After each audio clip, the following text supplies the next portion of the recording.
It started with a sound, a soft, dragging noise from the ceiling every night at exactly 2:17 a.m. Maya lived alone on the top floor of her building. The flat above hers had been vacant for months, sealed after a small electrical fire. But lately, something had started moving up there. At first, she thought it was rats. Then came the footsteps, slow, deliberate, pacing back and forth. Some nights she heard furniture scraping across the floor. Other nights, faint whispers. She recorded the sounds, played them back the next morning, and heard her own name whispered back. Terrified, she went upstairs one evening, flashlight trembling in her hand. The corridor reeked of burnt wood. The apartment door was chained shut, but the light inside flickered like a heartbeat. When she peered through the crack, she saw a chair rocking slowly and a shadow sitting on it, head tilted as if listening.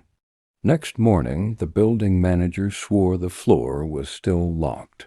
He handed her the keys to check, every apartment empty.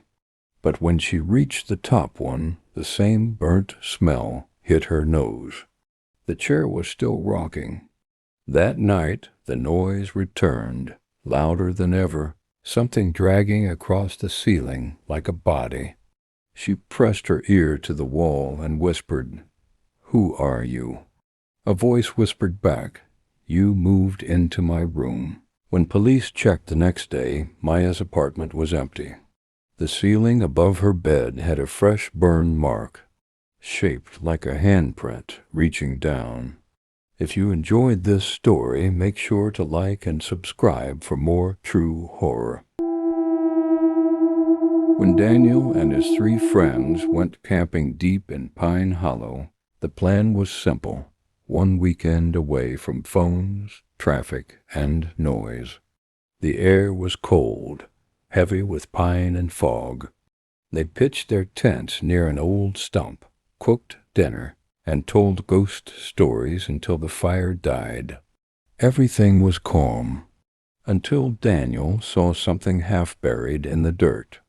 It was a small black VHS tape, faded label, almost unreadable, except 2 words, "Play me."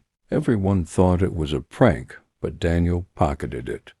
When they returned home, curiosity took over. Around midnight, he connected his old VCR, slid in the tape, and hit play.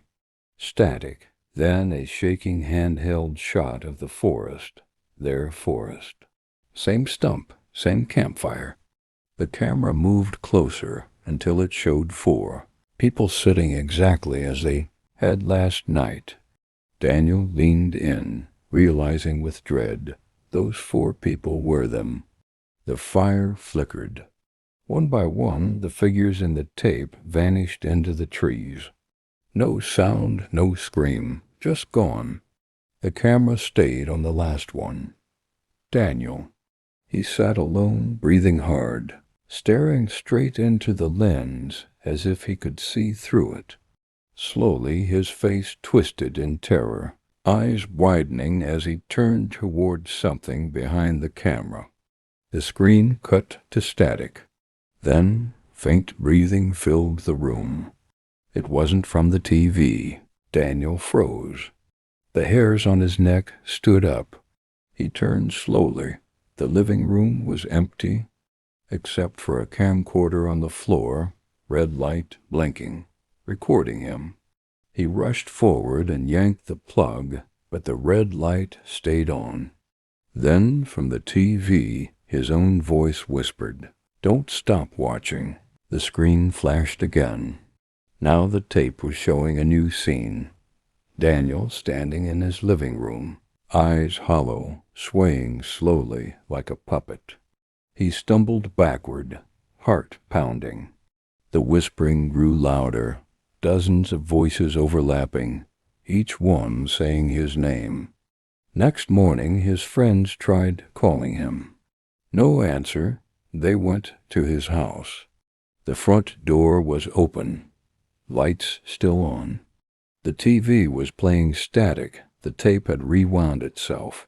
On screen, there was Daniel's living room again, but this time the shadow behind him was closer, clear, and human-shaped.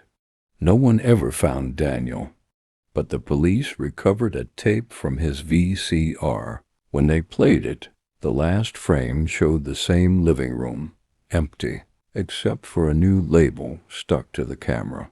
Your turn. If you enjoyed this story, make sure to like and subscribe for more true horror.